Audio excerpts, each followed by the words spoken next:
Stock holder या share holder who by shares in the corporations and claim on the companies asset and the profits on the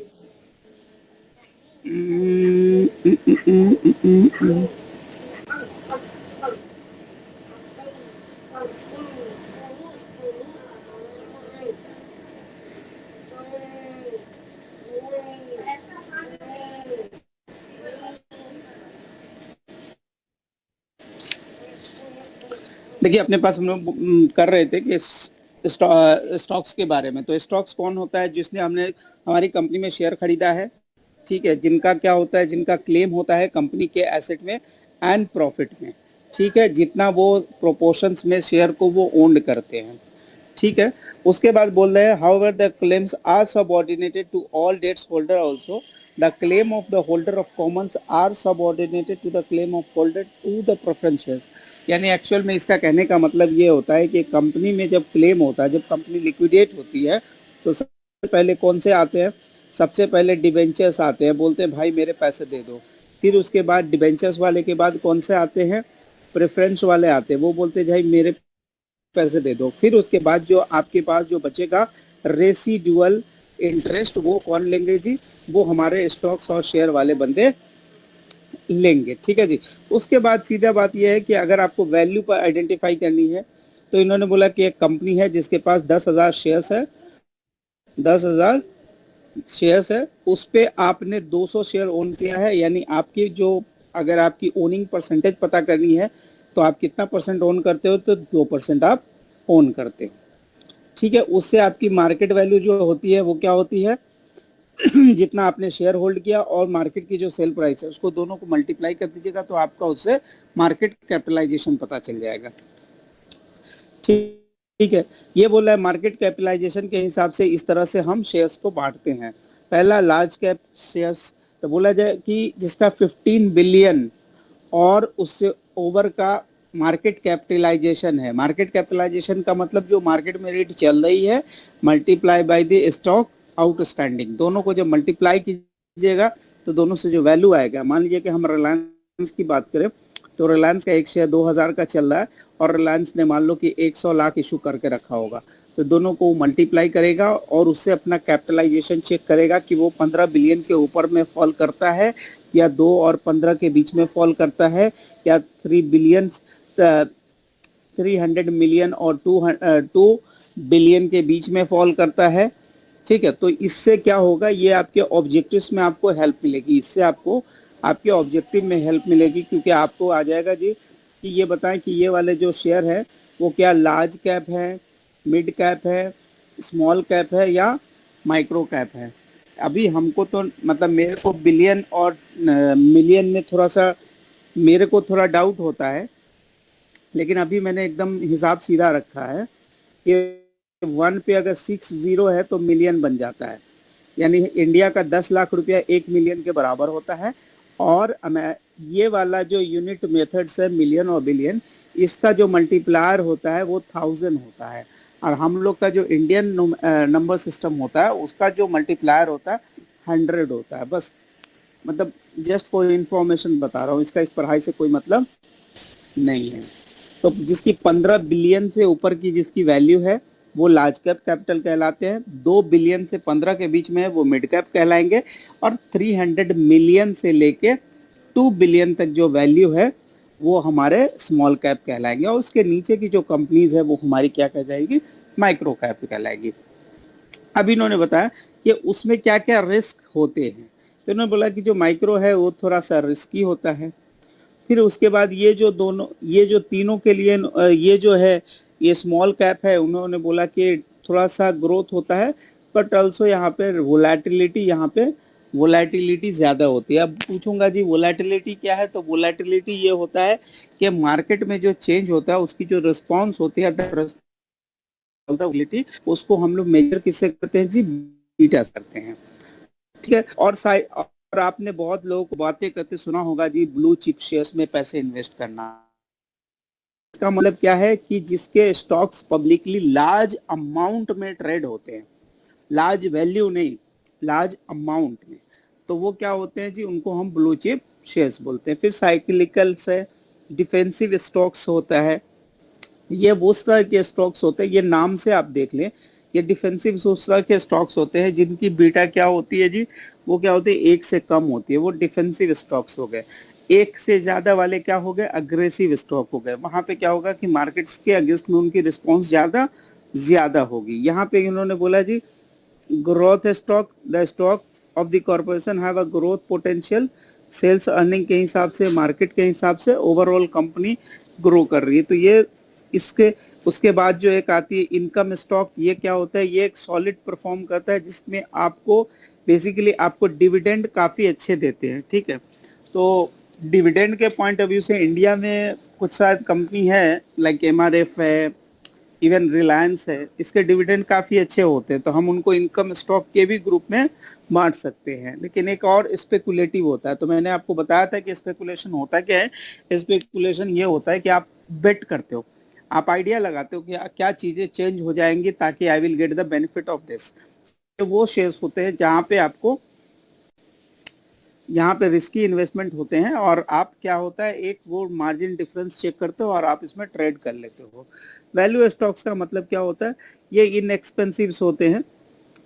ठीक है, earning and other performance, तो ये value बस आपने लगा दिया है, बढ़ता रहेगा, धीरे धीरे करके ग्रो करता रहेगा। तो ये सिर्फ नाम के लिए है, बस आपको एक जानने का जरूरत है। एग्जाम में जो आपके जानने के लिए जरूरत है जी, कॉमन स्टॉक्स के बारे में। तो कॉमन स्टॉक अगर इंडियन इसके लैंग्वेज में बात करें तो हम इक्विटी ओनरशिप को हमेशा कॉमन स्टॉक, यानी इक्विटी शेयर होल्डर्स जो होते हैं, they are actually called the common stock according to the US term. ठीक है, तो उनका भी वही होता है, यहाँ भी वो क्या होते हैं, ये उनको जो पैसे मिलते हैं, जो उनके इंटरेस्ट होते हैं, वो सारे को देने के बाद होते हैं, they are actually the residual interest owner. उनके बाद क्या होता है, उनकी कोई मैच्योरिटी नहीं होती, बट वो अपना शेयर्स लिक्विडेट कर सकते हैं मार्केट में बेच के, एक्सचेंज पे जाके उसको ट्रेड करके। ठीक है, उनके पास जो रिटर्न होते हैं, रिटर्न 2 फॉर्म में आते हैं, एक कैपिटल एप्रिसिएशन, दूसरा डिविडेंड। डिविडेंड के फॉर्म में आपसे बात किया हुआ है, पीछे भी आपने कहीं ना कहीं हमसे पढ़ी सुना ही होगा कि डिविडेंड दो है, कि कैश डिविडेंड भी होते हैं और दूसरे स्टॉक डिविडेंड होते हैं। तो कैश डिविडेंड जो होते हैं वो टैक्सेबल हो जाते हैं, किसको, इन्वेस्टर्स को, क्यों, उनको पैसे मिलते हैं। यहाँ पे जो है हम लोग को क्या मिलता है, इंडिया के पॉइंट ऑफ व्यू से यहाँ पे एक डिविडेंड डिस्ट्रीब्यूशन टैक्स इंडिया में लगता है, यूएस में ऐसा कुछ नहीं लगता। जिसको इनकम मिलता है उसको टैक्स देना पड़ता है, पर इंडिया में क्या है, अभी नया रूल के हिसाब से 10 सक्सेशन 34 में वो क्या होता है, इन्वेस्टर्स को अगर कुछ डिविडेंड मिलता है तो उसका वो एग्जाम माना जाता है अप टू 10 लाख। ठीक है, तो वहां पे क्या है, मतलब इंडिया में जो दे रहा है उस पॉइंट पे कलेक्शन कर लेते हैं, लेकिन यूएस पे क्या है कि जब आपको डिविडेंड मिल जाएगी तो आपको टैक्स देना पड़ेगा एज अ इनकम। फिर जो स्टॉक डिविडेंड होता है, ये एक तरह के शॉर्ट ऑफ बोनस हो सकता है, आसान लैंग्वेज में समझ लें। यहाँ पे कोई चूंकि वैल्यू आपको देता नहीं, बल्कि एक नंबर ऑफ शेयर्स आपके अकाउंट में क्रेडिट कर देता है, तो उसमें क्या होता है कि आपको कोई इनकम नहीं बनती है एक्स्ट्रा, तो आपको कोई टैक्स की लायबिलिटी नहीं बनती है। आपने सुना होगा स्टॉक स्प्लिट। स्टॉक स्प्लिट का मतलब क्या होता है कि बड़े नंबर ऑफ शेयर्स जो होते हैं, बड़े नंबर के बड़े वैल्यू के शेयर्स जो होते हैं, वो छोटे वैल्यू के शेयर्स में स्प्लिट हो जाते हैं, जिससे क्या होता है, ओवरऑल नीचे का नंबर बढ़ जाता है, यानी डिनोमिनेटर साइज बढ़ जाता है, यानी कि नंबर्स बढ़ जाते हैं। Dividends are incentive to own risk. Dividend क्या है, it's a incentive, it's a return for your risk. ठीक है, अगर डिविडेंड में रिडक्शन हो गया, इसका मतलब है कि जी आपके शेयर्स की वैल्यू थोड़ी खराब होने वाली है। फिर उसके बाद उनके राइट क्या होते हैं, उनको राइट टू वोट होता है, जो कि कंपनीज के मैटर में जो भी कुछ करना होता है, जो इलेक्शन होती है, तो ना वो पार्टिसिपेट करते हैं और वो वोट कर देते हैं। ठीक है, वो वोट कैसा हो सकता है कि कॉर्पोरेशन बोर्ड्स के डायरेक्टर्स का मर्जर के लिए, एक्विजिशन के लिए, या फॉर्म्स का बायलॉज। अब बायलॉज यहाँ पे बोला जाता है, अपने यहाँ पे आर्टिकल ऑफ एसोसिएशन बोला जाता है इंडिया पे। तो आर्टिकल ऑफ एसोसिएशन अगर चेंज करना होता है तो आपको शेयर होल्डर्स के अप्रूवल चाहिए होते हैं। ठीक है, टिपिकली हर शेयर होल्डर्स के अपने वोट होते हैं, जितना वो शेयर्स ओन करता है अकॉर्डिंगली वो वोट देता है। यानी कि अगर 500 शेयर्स आप होल्ड करते हो तो आपके 2500 शेयर बन गए, हो गया बात खत्म। बाकी जो है ये कैलकुलेशन है, प्रॉक्सी में आप अगर खुद नहीं जा रहे तो आप अपने बिहाफ में किसी को, मेंबर्स को अपॉइंट करके प्रॉक्सी करवा सकते हो, वो अलाउ है। उसके बाद एक सबसे डिविडेंड डिस्काउंट मॉडल। अब यहाँ से आपकी न्यूमेरिकल से स्टार्ट हो जाती है जी। इसमें आपके एग्जाम के सवाल है। यहाँ पे आपको जो निकालना होता है डिविडेंड डिस्काउंट मॉडल्स में, आपको निकालना पड़ता है जी कि आपके शेयर्स की इंट्रिंसिक वैल्यू कैसे निकलेगी, यानी आपका शेयर का वैल्यू क्या होगा। अगर मार्केट में अगर कोई डिविडेंड आ रहा है तो उस डिविडेंड से आप अपने प्राइस की वैल्यू कैसे आइडेंटिफाई करेंगे। तो यहाँ पे बोलता है जी वी इज इक्वल टू, ये D1 है, ये डी का मतलब होता है जी D1। जब आप सम सॉल्व करेंगे तो आप इसको D1 लिखेंगे, D1 डिवाइड बाई 1 प्लस के, ऐसे करेंगे तो आपका क्या निकल जाएगा जी, वैल्यू ऑफ शेयर्स निकल जाएगा। उसके बाद एक आता है जी dividend zero growth model, DDM zero growth model. अब यहाँ पे क्या होता है कि यहाँ पे कोई ग्रोथ नहीं हो रहा, तो सीधा बात क्या हो जाता है, जो भी डिविडेंड आपको मिला है क्योंकि उसमें कोई ग्रोथ नहीं हो रहा, उसके बाद डिवाइड बाय K0 का मतलब होता है कॉस्ट, के का मतलब क्या होता है, रिक्वायर्ड रेट ऑफ रिटर्न, जिसको दूसरे लैंग्वेज में हम कॉस्ट भी बोलते हैं, कॉस्ट ऑफ कैपिटल भी बोलते हैं। कॉस्ट ऑफ कैपिटल या कॉस्ट ऑफ इक्विटी भी हम दूसरे लैंग्वेज में बोलते हैं। तो अगर ग्रोथ नहीं है तो डायरेक्ट डिवाइड बाय के ही कर देंगे तो हमारा आंसर आ जाएगा। ठीक है। अब यहाँ पर एक सवाल आता है जी, company pays annual dividend of 5 at the end of each year, हर साल में 5 देता है और एनालिस्ट ने एक्सपेक्ट किया है कि कोई भी चेंज नहीं होगा। ठीक है। और साथ में जो इन्वेस्टर्स है वो एक्सपेक्ट करता है कि मेरे को इस इन्वेस्टमेंट से 12% आना चाहिए, तो how much he should be agree to paying for this shares.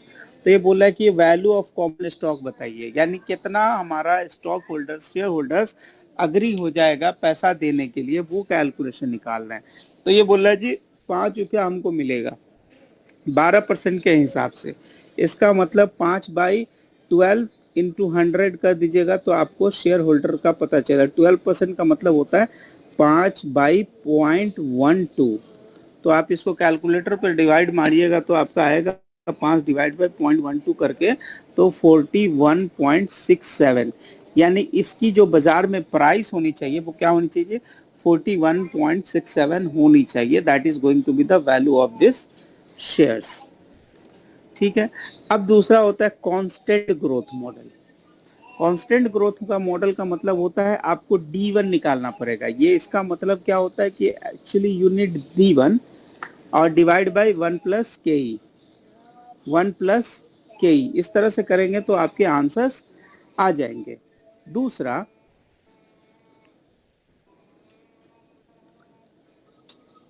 D1 का मतलब होता है एक्सपेक्टेड डिविडेंड। D1 का मतलब होता है, D0 का मतलब करंट पीरियड, अगर आप उसको 1 प्लस जी से मल्टीप्लाई करेंगे तो ये आपका नेक्स्ट पीरियड का डिविडेंड बनता है, जिसको हम डिविडेंड ऑफ नेक्स्ट पीरियड बोलते हैं, that is called the D1। ठीक है। यहाँ पे अगर हमारे पास कोई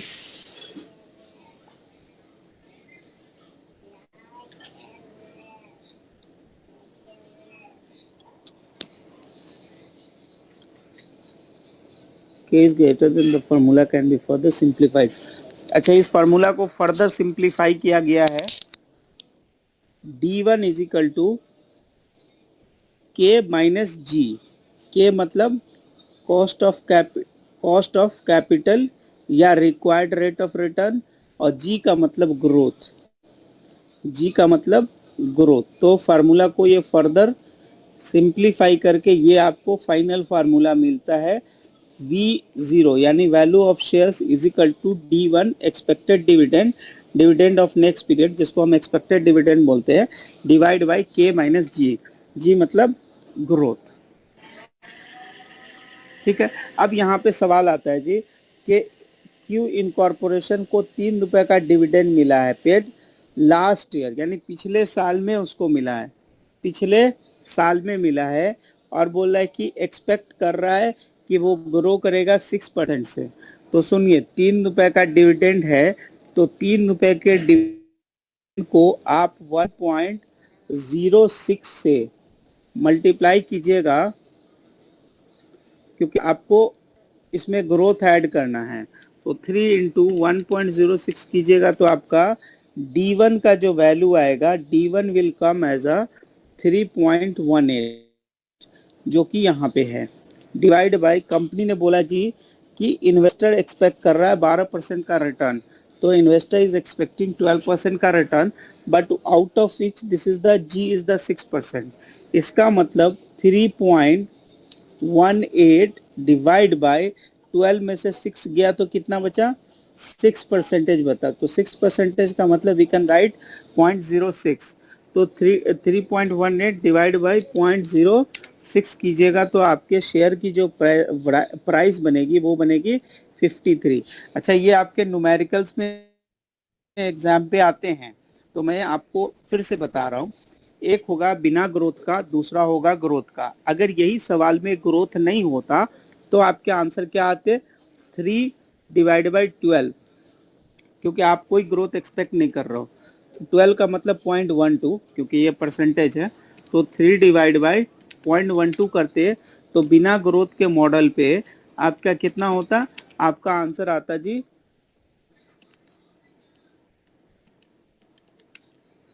25।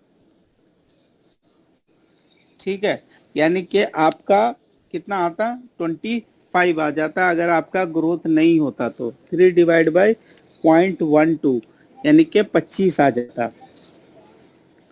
ठीक है, बिना ग्रोथ के आपका अगर होता तो आपके शेयर की प्राइस आती जी 25, लेकिन चूंकि ग्रोथ है 6% का, तो आपकी शेयर की प्राइस क्या हो गई जी, ऑलमोस्ट 2 टाइम्स, ऑलमोस्ट 2 टाइम हो गई, यानी कि 53 हो गई।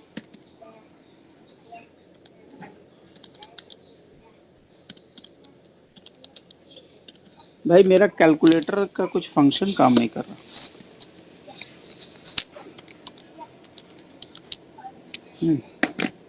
3/0.12 का 3/0.12 करके देखे तो 25 ही आता है क्या?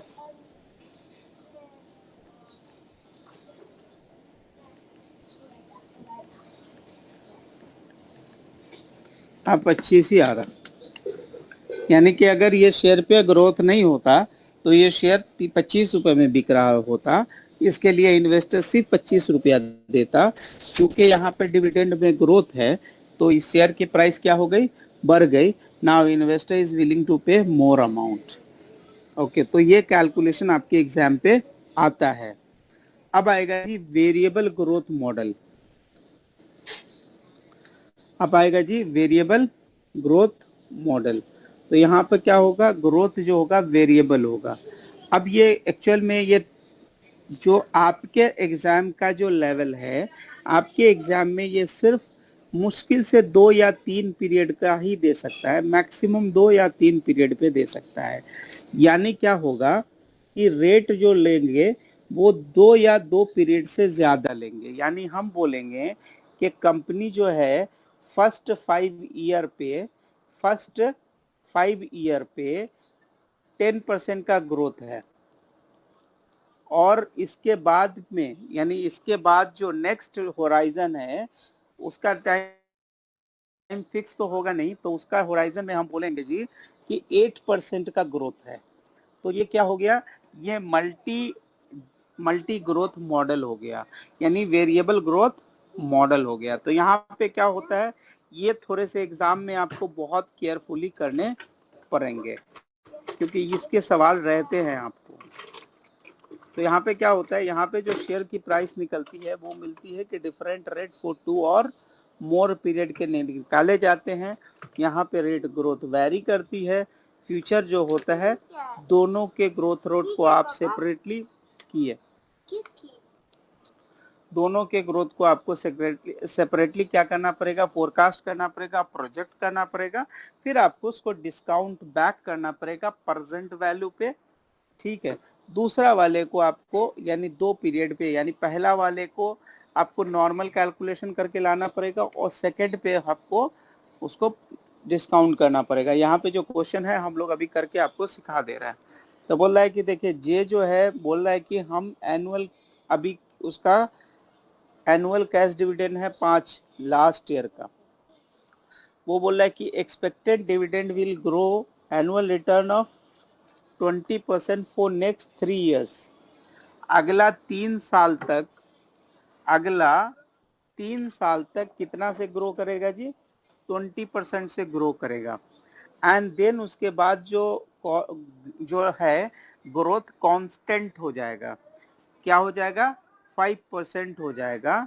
और कंपनी बोला है जी कि उसका जो रिक्वायर्ड रेट ऑफ रिटर्न है वो है 12%। अभी मेरे को बताना है कि प्राइस ऑफ स्टॉक बताना है, ठीक है, इन ईयर 3। पहला बोला जी इन ईयर 3 में प्राइस ऑफ स्टॉक बताने, यानी तीसरे साल पे उसके प्राइस ऑफ स्टॉक बताने हैं, ठीक है। आज भी मांग सकता था, लेकिन ये हमसे 3 साल के बाद का मांग रहा है। यानी अभी जब हमको बोल रहा है कि 5 रुपए का, फिर नेक्स्ट ईयर पे हमारा जो डिविडेंड है 20% से ग्रोथ होके 6 रुपए का हो जाएगा। फिर सेकेंड ईयर पे 6 रुपए में आप 20% ऐड करेंगे, देन इट विल बी 7.2। फिर ईयर 3 के बिगनिंग पे आपका 7.2 के ऊपर 1.2 का आपका ग्रोथ है, यानी 8.64 हो जाएगा। अब 8.64 जो होगा ये हमारा ईयर 3 है, यानी उस ईयर पे जब आप बैठे हैं तो that is actually for you, जो ईयर 3 है उस दिन के लिए वो करंट डिविडेंड है। आपको क्या चाहिए? एक्सपेक्टेड डिविडेंड चाहिए। तो देखिए यहाँ पे लिखा भी हुआ है D3 मल्टीप्लाई बाई 1+G, यानी कि ईयर 3 को फिर आपको एक्सपेक्टेड निकालना है। तो ईयर 3 को जब आप एक्सपेक्टेड निकालेंगे तो आपका 9.07 आएगा। तो 9.07 आएगा। उसके बाद जो है कंपनी बोल रहा है जी कि हमारा जो है रिक्वायर्ड रेट ऑफ रिटर्न 12 है और साथ में हमारा ग्रोथ 5 है। तो 12 और 5 को जब आप माइनस कीजिएगा तो 7% बनेगा। तो 9.07 डिवाइड बाय 7% कीजिएगा तो ये 129 है। बट ये 129 कब है?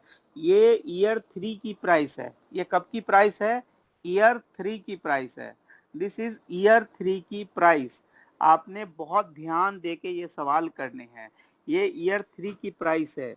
अगर हमसे सवाल आज का मांगा होता then I have to do some more calculation. अभी मेरे को कुछ और कैलकुलेशन करना पड़ेगा। तो सबसे पहले अगर आपने कैपिटल बजटिंग किया है then only you can understand the PV factor, otherwise मैं आपको एक्सप्लेन कर दे रहा हूँ कैसे आता है। देखो आपका जो डिविडेंड जो आफ्टर 1 ईयर मिलने वाला है वो 6 रुपया, जो डिविडेंड ऑफ सेकेंड ईयर मिलने वाला है वो 7.2 मिलने वाला है, डिविडेंड ऑफ 3 जो मिलने वाला है वो 8.64 मिलने वाला है, ठीक है। तो ये क्या है? After 1 year, after 2 year, after 3 years. तो आपको 3 साल का डिविडेंड मिल गया। ये 3 साल के डिविडेंड को आप क्या करेंगे? डिस्काउंट करेंगे। ये 3 साल के डिविडेंड को you will do the discount. ये डिस्काउंट करने के लिए क्या है कि चूंकि 12% आप एक्सपेक्ट कर रहे हो तो you that what you are, ये आप उसको प्रेजेंट वैल्यू पे ला रहे हो। तो उसका ये 1 ईयर का 0.89 होगा पहले साल का डिस्काउंटिंग फैक्टर, दूसरे साल का डिस्काउंटिंग फैक्टर 0.7972 होगा, तीसरे साल का 0.718 होगा। तो 3 साल का आपका डिस्काउंटिंग फैक्टर आ गया। अब चूंकि हर साल आपको डिविडेंड मिल रहा है, आप उसको डिविडेंड को प्रेजेंट वैल्यू पे ला रहे हैं। तो 5.36 पहले साल का, दूसरे साल का कैलकुलेशन कीजिएगा तो 5.74 आ जाएगा। तीसरे साल का अगर आप डिस्काउंट को डिविडेंड को डिस्काउंट कीजिएगा इट विल कम टू 6.14। तो ऑल टुगेदर जो आपको अभी यहाँ से यहाँ तक जो पैसे आए हैं that is actually from dividend. इसके बाद चूंकि आपने जो शेयर प्राइस निकाली है वो कब की निकाली है? तीसरे साल की निकाली है। तो तीसरे साल पे वो 129 है, पर वो आज 129 नहीं है क्योंकि ये 3 साल का इसमें टाइम फैक्टर इंक्लूडेड है। तो 3 साल का टाइम फैक्टर आप इसे एक्सक्लूड कीजिएगा, यानी कि डिस्काउंट कीजिएगा, देन ये आपको डिस्काउंट करने के बाद जो वैल्यू बनेगा वो 92 आएगा। तो आपका ये क्या है? स्टेज वाइज है। तो यहाँ से यहाँ तक 3 साल आपने ऐड करना और फिर ये जो आपकी शेयर प्राइस है उसको ऐड करना। तो ये 109 जो उस शेयर की आज की ट्रेडिंग प्राइस होनी चाहिए, यानी अगर वो शेयर आज ट्रेड करेगा तो वो 109.48 पे ट्रेड करेगा। तो ये बहुत इंपॉर्टेंट पोर्शन है, इसको मिस नहीं करना है। मैं एक एग्जांपल लेके आपको फिर करवाऊंगा, अभी करवाता हूँ।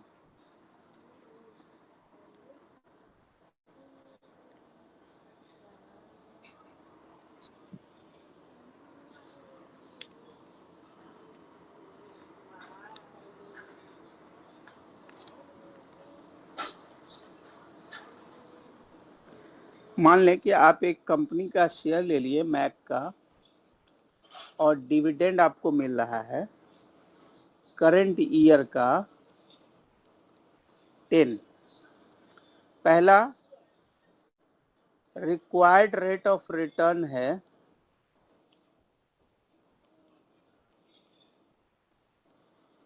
15, ठीक है। तो जब अगर 15% रिक्वायर्ड रेट ऑफ रिटर्न है, तो सवाल नंबर ए हमको निकालना है जी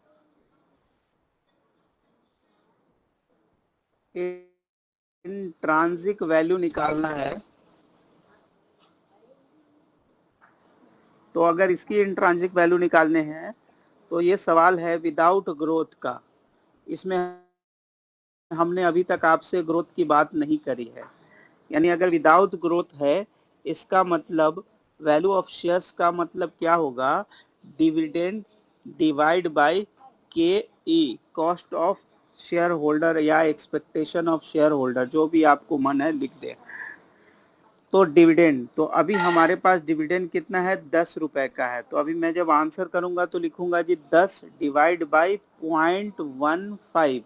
तो 10 डिवाइड बाई 0.15, यानी कि हमारा जो एक्चुअल में जो शेयर की प्राइस बननी चाहिए, जो हम एक्सपेक्ट करने चाहिए, वो कितने पड़ने चाहिए, 66.67% हम एक्सपेक्ट कर सकते हैं। ठीक है।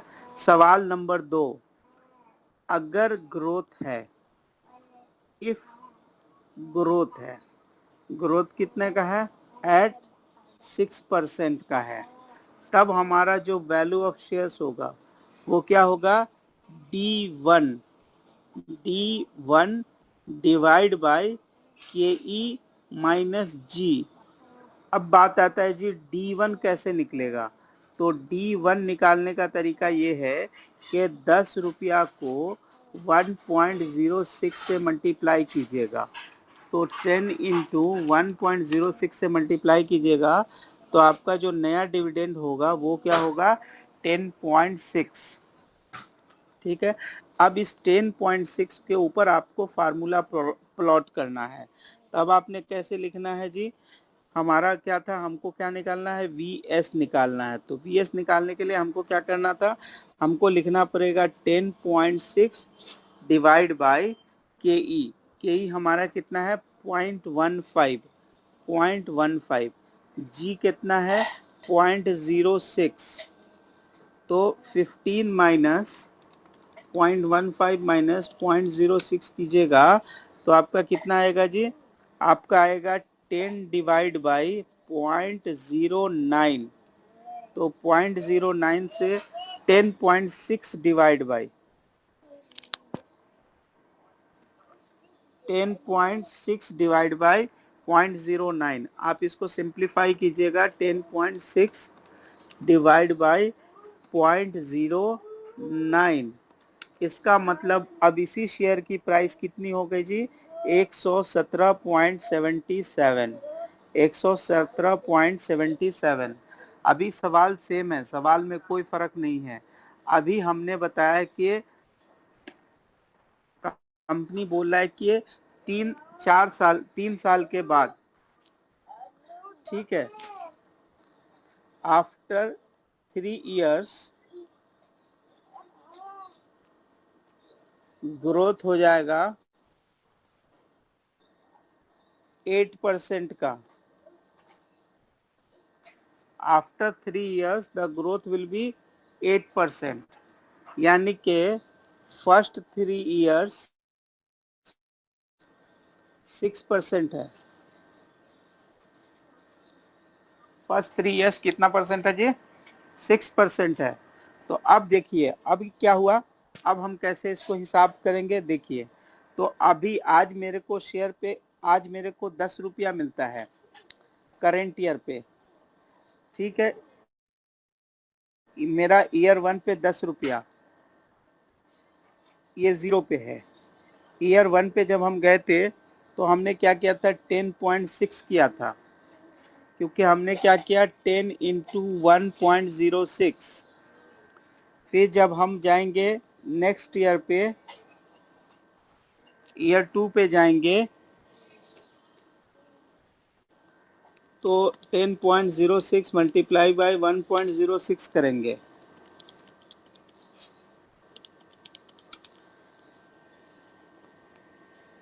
यानी कि 10.6 मल्टीप्लाई बाय 1.06 कीजिएगा तो आपका आंसर आएगा जी 11.236। 10.6 मल्टीप्लाई बाय 1.06 तो आपका आ गया, चूंकि पहले साल का, दूसरे साल का, तीसरे साल का आ गया। अब इसके बाद जो है कंपनी बोल रहा है जी ग्रोथ जो है वो 8% हो जाएगा। तो ये हम तीसरे साल का, मेरा ये बिगनिंग है, दिस इज माई 3 इयर्स का बिगनिंग है। अब हम इसके ऊपर पे अभी मेरा ग्रोथ रेट कितना है, 8% है, तो हम लिखेंगे जी 11.236 1.08%। अभी हम इस पे निकालेंगे जी D1, तो D1 तो होगा नहीं, हम इसको लिखेंगे जी D4, क्योंकि हम ईयर 3 पे जाके चेक कर रहे हैं। तो ईयर 3 पे हमने निकाला 11.236, तो 11.236 मल्टीप्लाई बाय 1.08, यानी कि हमारा हो जाएगा जी 12.13488 आ गया। अब हमको निकालना है, तो अभी जो आ रहा है मेरे पास वो V3 कैसे आ रहा है, वो 3 के लिए हमको चाहिए D4 expected value divide by KE minus G। अब मैं इसके 12.13488 डिवाइड बाय KE मेरा कितना है, हमारे लिए, हमारे सवाल में KE कितना था, 15% था, तो हमारा KE जो है वो 15% है, और हमारा ग्रोथ कितना है 0.08%। इसका मतलब 12.13488 डिवाइड बाय 0.07, डिवाइड बाय 0.07, यानी कि अब जो इस शेयर की प्राइस है वो कितने हैं 173.36, हम इसको राउंड ऑफ कर लिया, ठीक है। तो ये मेरा तीसरे साल का है, यानी कि हमको ये तीसरे साल के आखिर में ये मेरे को प्राइस मिल रही है, ठीक है। अब हम अभी चूंकि हमने 3 साल का, मेरे को डिविडेंड भी मिला है, जो कि हमको 3 साल तक डिविडेंड मिलेगा, यानी ये अभी जो 10 मिला है, हम एक्सपेक्ट कर रहे थे कि ये मेरे को करंट ईयर का है, तो ये मेरे को 10.6 ईयर 1 में मिलेगा, तो इसको डिस्काउंट करना पड़ेगा, फिर इसको डिस्काउंट करना मिलेगा। अब मेरे सवाल में एक छोटा सा चेंज है, ये आफ्टर 2 ईयर्स करता हूँ, मैंने कैलकुलेशन में 2 ईयर्स पे काम किया,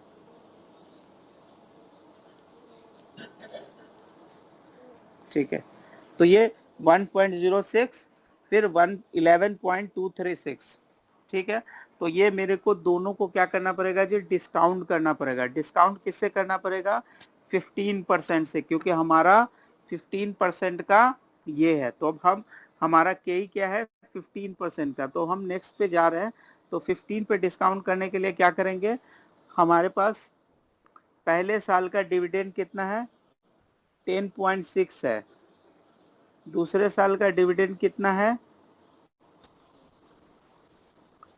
11.236, 11.236, और फिर हमको जो शेयर प्राइस मिला है वो कितना मिला है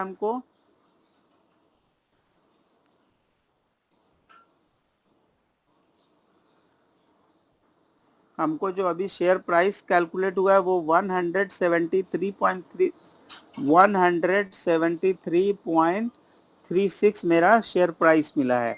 अब हम इसको डिस्काउंट कर रहे हैं, तो अगर हम इसको डिस्काउंट कर रहे हैं तो हम लिख रहे हैं जी 10.6 डिवाइड बाई 1.15 पहले साल के लिए।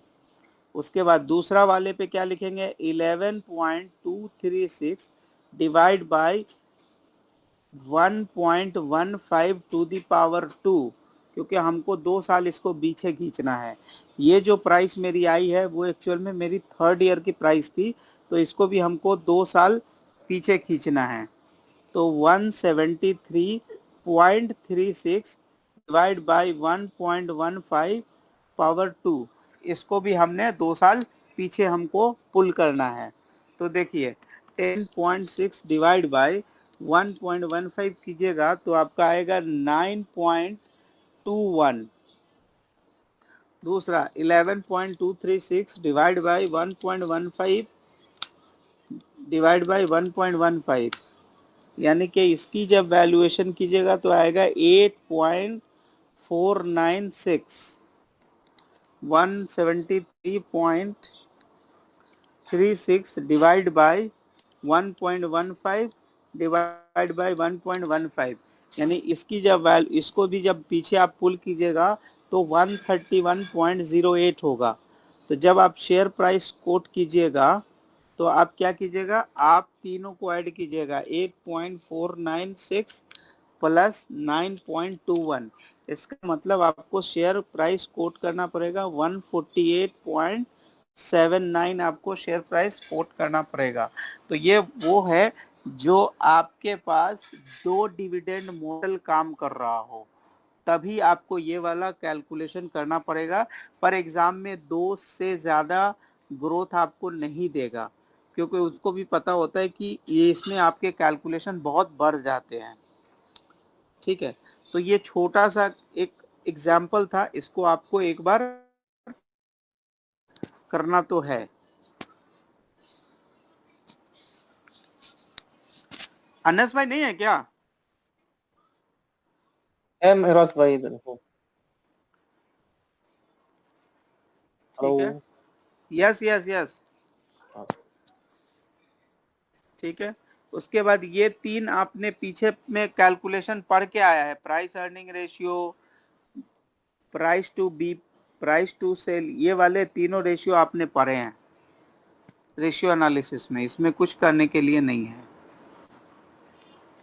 ठीक है, पी रेशियो का आपने एमपीएस डिवाइड बाई ईपीएस किया है आपने, फिर उसके बाद एमपीएस डिवाइड बाई ईपीएस है, इसमें कुछ भी एक्स्ट्रा नहीं है, कोई नया कैलकुलेशन नहीं है।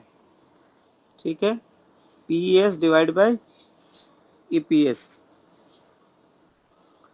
उसके बाद ये जो है प्राइस टू बुक रेशियो है, तो क्या बोल रहा है जी, एमपीएस डिवाइड बाय बीपीएस, यानी बुक वैल्यू पर शेयर और मार्केट प्राइस पर शेयर।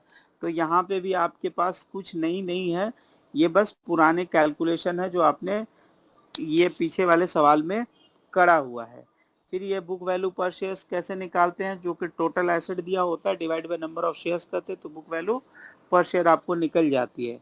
वैसे यहाँ पे इन्होंने दिया हुआ था, तो यहाँ पे क्या बोला था जी, बुक वैल्यू ऑफ इक्विटी है 14,000 की, कितने शेयर्स है, उसके बाद बोला जी शेयर्स कितने आउटस्टैंडिंग है 3400, दोनों के रिलेशन से आपको बुक वैल्यू पता चल गया, और मार्केट में जो ट्रेड कर रहा है उसका वैल्यू आपको दिया हुआ था।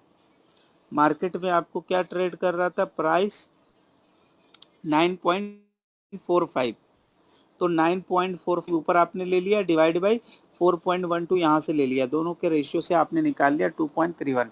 तो ये रेशियो जो है आपने एफएसए में पढ़ लिया है, इसलिए मैं इसको ज़्यादा स्ट्रेस नहीं दे रहा। बट पीछे में हमने आपको 3 मॉडल पे किया और तीनों पे आपने सवाल करने ही करने हैं, नहीं तो फिर अभी नहीं करिएगा तो फिर बाद में आपका मिस हो जाएगा।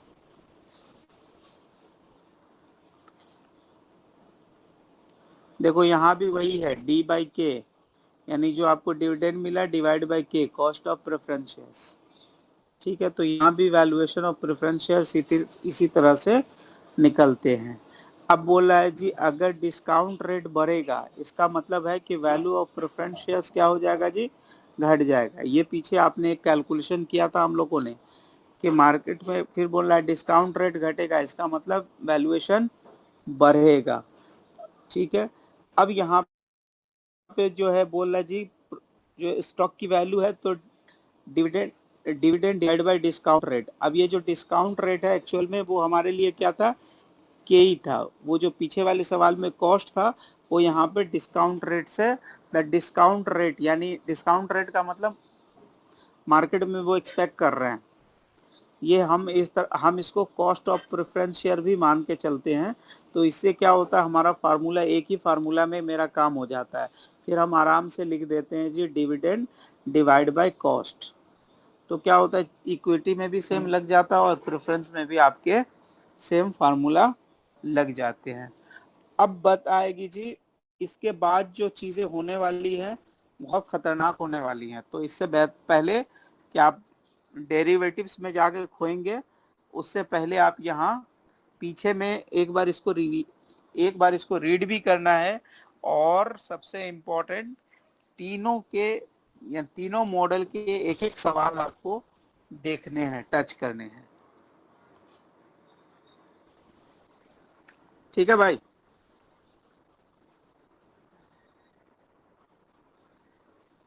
काजल आप नहीं है क्या? हाँ सर यही हूँ। नहीं, मेरे को किसी की कोई बातें नहीं लग रही, तो मेरे को लगा सब नहीं है, मैं अकेला ही बैठा हूँ।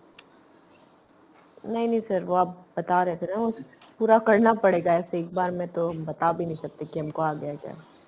नहीं, मैं आपको आसान बताऊं, देखो हाँ सर। आप ये सोचो ना, आपके पास क्वेश्चन में क्या दिया रहेगा एग्जाम के क्वेश्चन पे कि आपको कॉस्ट ऑफ इक्विटी दिया रहेगा या फिर रिक्वायर्ड रेट ऑफ रिटर्न दिया रहेगा, दोनों का मतलब एक है। ठीक है, दूसरी बात, अगर आपने सोचा कि हमको 10% मिलना चाहिए और अगला आदमी आपको 8 रुपया का डिविडेंड दे रहा है, तो आपको वो शेयर कितने में बाई करना चाहिए? आप मैक्सिमम उस शेयर के लिए कितना पैसा दे सकते हो? आप कोई फाइनेंस के स्टूडेंट नहीं हो, आप ऐसे सोचो आपको 8 रुपया करके साल का आ रहा है और जो कि वो 10% के बराबर है, तो उसकी प्रिंसिपल वैल्यू कितने की होगी?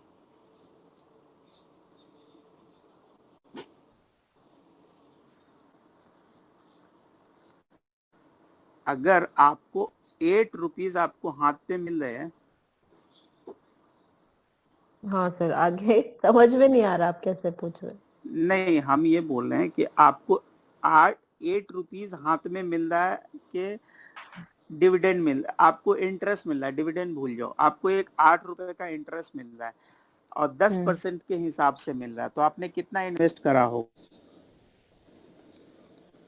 आपको 8 रुपया मिल रहा है हाथ पे और ये 10% के बराबर, तो आपका इन्वेस्टमेंट कितना रहा होगा?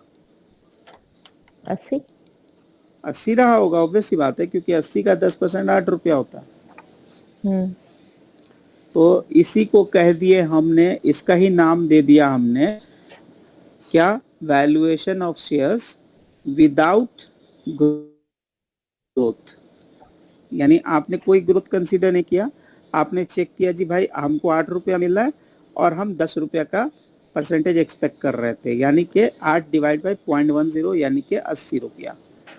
ठीक है, अब देखो मार्केट में इन्फ्लेशन है, ठीक है, ग्रोथ मार्केट में इन्फ्लेशन है, तो अब जब 10 रुपया आपको हाथ में सोच रहे हो 10% हमको मिलेगा, पर अगर मार्केट में अगर 4% का इन्फ्लेशन है तो नेट में आपको कितना परसेंट मिल रहा है? 10% का आप रिटर्न एक्सपेक्ट कर रहे हो, लेकिन साथ में 4% का इन्फ्लेशन है। इन्फ्लेशन में पैसा आपका निगेटिव होता है ना, रिटर्न आपकी घट, तो रिटर्न की वैल्यू घट जाती है, तो आपके लिए नेट रिटर्न कितना है? 6%। लेकिन चूंकि मार्केट में इन्फ्लेशन था, तो जब आपको पैसा रिसीव हुआ, तो जो आप 10 रुपया रिसीव कर रहे थे, अब 10 रुपया से ज्यादा मिलेगा आपको, क्योंकि मार्केट में महंगाई बढ़ गई, तो आपको डिविडेंड भी बढ़ के मिलेंगे। तो यहाँ पे क्या हुआ, अब जो 10 रुपए का जो आपको सामान मिल रहा था और 4% का इन्फ्लेशन है, यानी अगला साल आपको कितना मिलना चाहिए टेक्निकली, 10 रुपया 40 पैसा, क्योंकि मार्केट में इन्फ्लेशन है। तो अब आप इसकी जब वैल्यूएशन निकाल रहे हैं, तो आप क्या कर रहे हैं, 10 रुपया 40 पैसा हमको मिलेगा, लेकिन एक्चुअल में मेरे को वो सिर्फ 6% के बराबर है, क्योंकि हमारे लिए इन्फ्लेशन बेकार है। तो आपने क्या कर दिया, इन्फ्लेशन को माइनस कर दिया, ग्रोथ को क्या कर दिया जी, माइनस कर दिया। तो सीधे तो आप ऐसे लिख दिए जी 10.4 डिवाइड बाई 0.06। तो ये आपका क्या हो गया, ये हो गया आपका growth model value of equity, growth model value of equity हो गया। तो आप इस शेयर्स के लिए 173 रुपया अग्री हो जाओगे पे करने के लिए, ऑलमोस्ट ट्वाइस। क्योंकि एक्चुअल में मार्केट में जितने का इन्फ्लेशन है, उसके कारण क्या हो रहा है जी, आपको ऊपर में ग्रोथ भी मिल रहा है, लेकिन आप अपना सिर्फ उसके लिए जो है 6% ही आपके लिए वो नेट में रिटर्न दे रहा है, वो 10% आपको रिटर्न दे ही नहीं रहा। तो आप ऐसे सोचो कि मेरे को 6% के हिसाब से देखना है, तो मेरे लिए वो क्या वैल्यू की शेयर्स बनेगी, तो 173 के हिसाब से वो शेयर बन जाएगी। फिर यही चीज में अब ये चूंकि जो 2 पीरियड पे इसकी जब वो हो जाती है ग्रोथ, मतलब मान लो कि हम बोलते हैं ये कंपनी ऐसे ग्रो करेगा, फिर ऐसे ग्रो करेगा, तो 2 स्टेज 3 स्टेज वाले में थोड़ा सा ट्रिकी है, पर जो बेसिक सवाल है वो सिर्फ इसी दो दो प्रिंसिपल पे, 2 ही फार्मूला पे आपके बन जाएंगे। पहला ये फार्मूला है कि आपने ये सोचना है कि भाई हमको जो डिविडेंड या कुछ भी मिल रहा है, मान लो कि हमको 8 रुपए का डिविडेंड मिल रहा है और मेरे जो रिक्वायर्ड रेट ऑफ रिटर्न 10 रुपए है, यानी कि डी बाई के, क्या लिखना है, डी बाई के, dividend by cost of equity. ठीक है, तो डी बाई के तो पहला वाला फार्मूला हो गया। दूसरा वाला के लिए D1 चाहिए, क्योंकि हमको नेक्स्ट ईयर में कितना मिलेगा वो चेक करना है, और हमको क्या माइनस क्या करना है, हमारे जो कॉस्ट है उसमें से हमको ग्रोथ माइनस करना है। ठीक है, जब हम के में से ग्रोथ माइनस कर देंगे और आगे का डिविडेंड लेंगे, यानी जो हम बोल रहे हैं कि 10 रुपया जो डिविडेंड मिल रहा था वो 10 रुपया 40 पैसे में हो गया।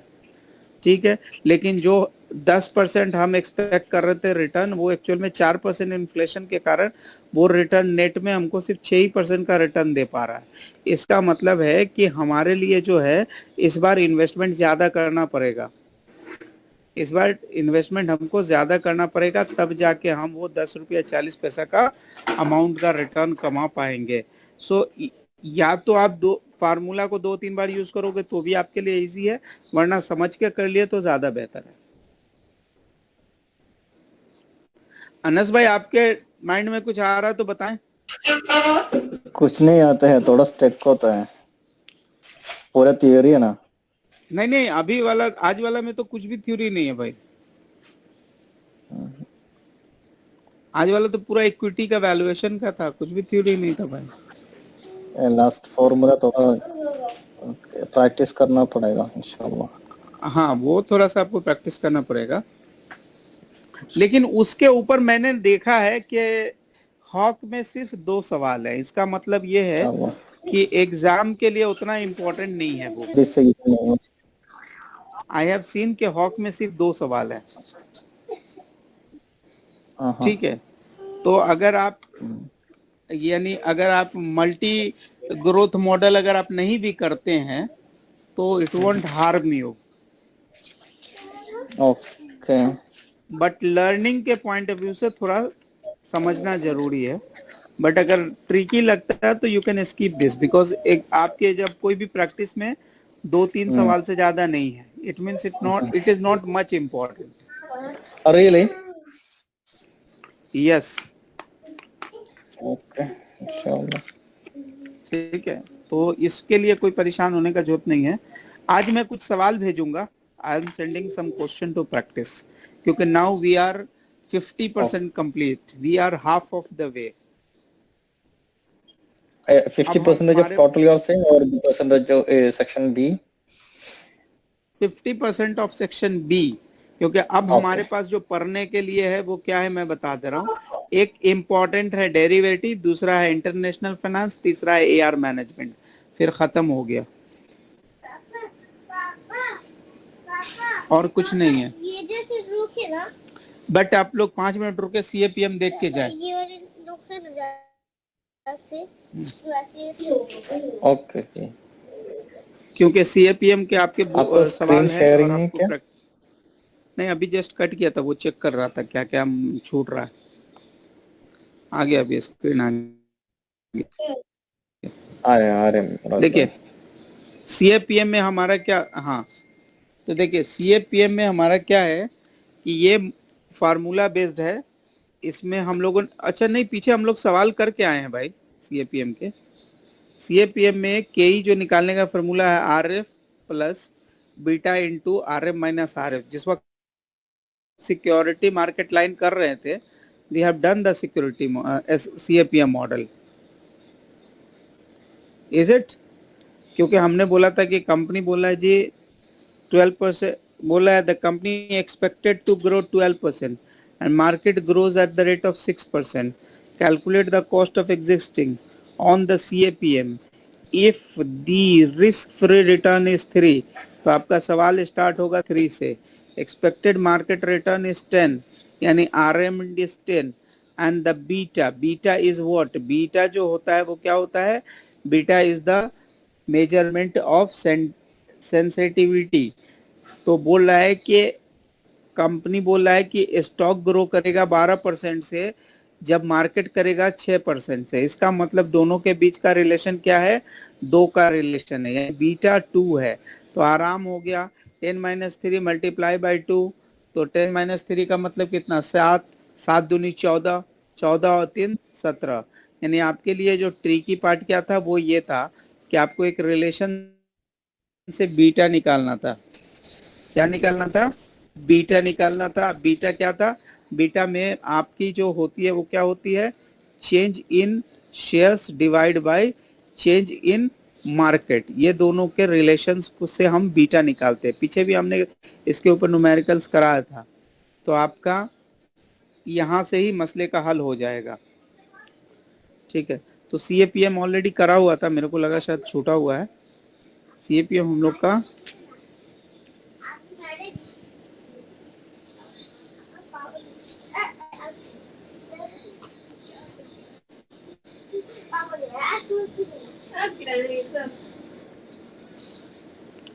ठीक है।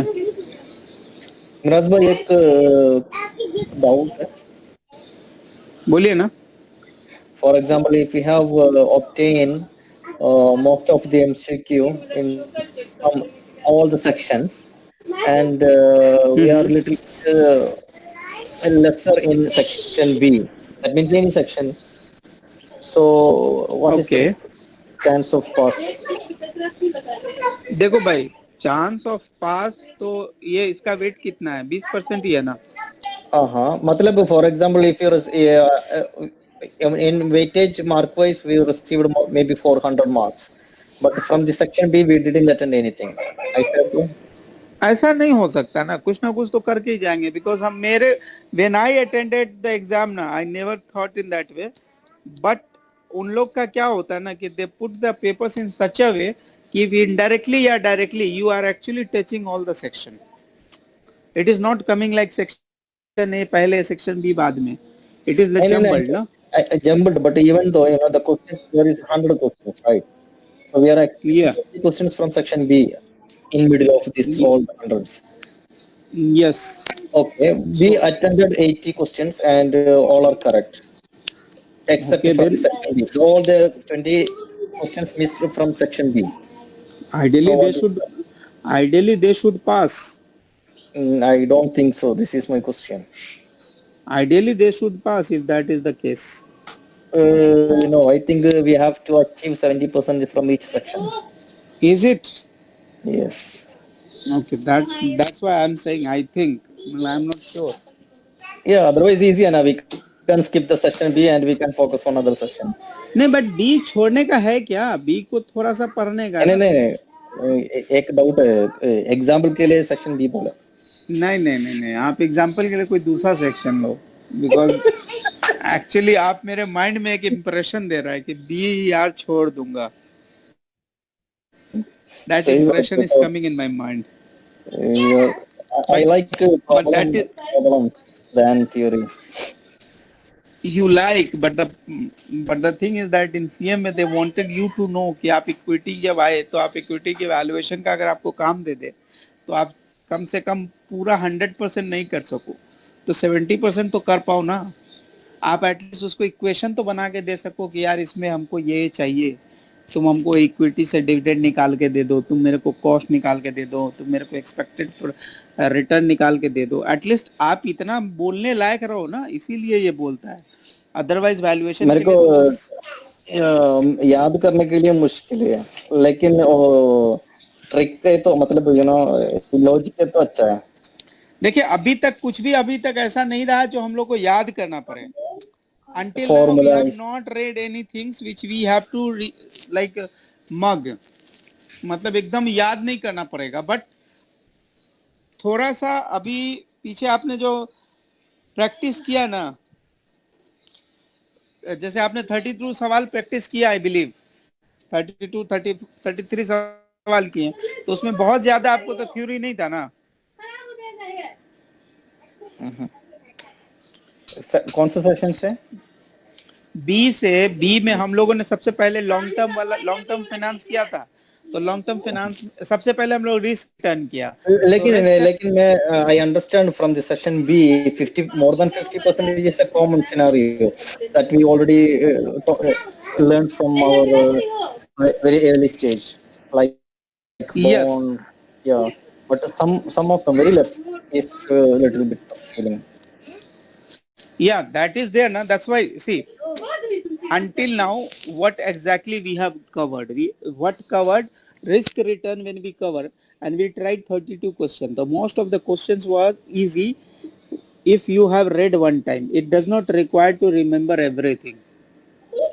अच्छा, सही है। ठीक है, अभी आप लॉन्ग टर्म फाइनेंस का जब आप क्वेश्चन निकाल के नाउ यू विल डू ना, तो आपको लगेगा कि 30 to 40 question is actually practical.